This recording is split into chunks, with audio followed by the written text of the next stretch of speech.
আমার মা না হয়ে তুমি আর কারো মা হলে, ভাবছো তোমায় চিনতেম না, যেতেম না ওই কোলে।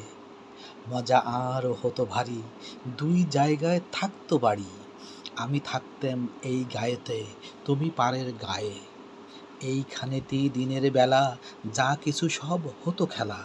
দিন ফুরোলেই তোমার কাছে পেরিয়ে যেতেম নায়ে। হঠাৎ এসে পিছন দিকে আমি বলতেম, বল দেখি কে।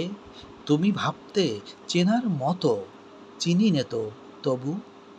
তখন কোলে ঝাঁপিয়ে পড়ে আমি বলতেম গলা ধরে, আমায় তোমার চিনতে হবেই, আমি তোমার অবু। ওই পারেতে যখন তুমি আনতে যেতে জল, এই পারেতে তখন ঘাটে, বল দেখি কে বল। কাগজ গড়া নৌকোটিকে ভাসিয়ে দিতেম তোমার দিকে, যদি গিয়ে পৌঁছতো সে, বুঝতে কি সে কার।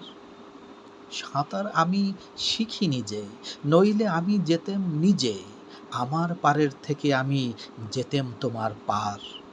মায়ের পারে অবুর পারে থাকতো তফাত, কেউ তো কারে ধরতে গিয়ে পেত না কো, রইতো না একসাথে। দিনের বেলায় ঘুরে ঘুরে দেখা দেখি দূরে দূরে, সন্ধে বেলায় মিলে যেত অবুতে আর মাতে।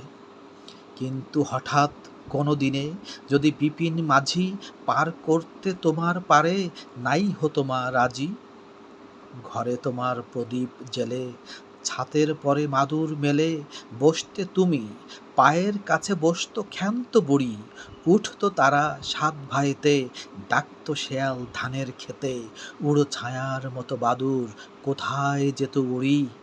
তখন কি মা দেরি দেখে ভয় পেতে না থেকে থেকে, পার হয়ে মা আসতে হতোই অবু যেথায় আছে। তখন কি আর ছাড়া পেতে, দিতেম কি আর ফিরে যেতে, ধরা পড়তো মায়ের ওপার অবুর পারের কাছে।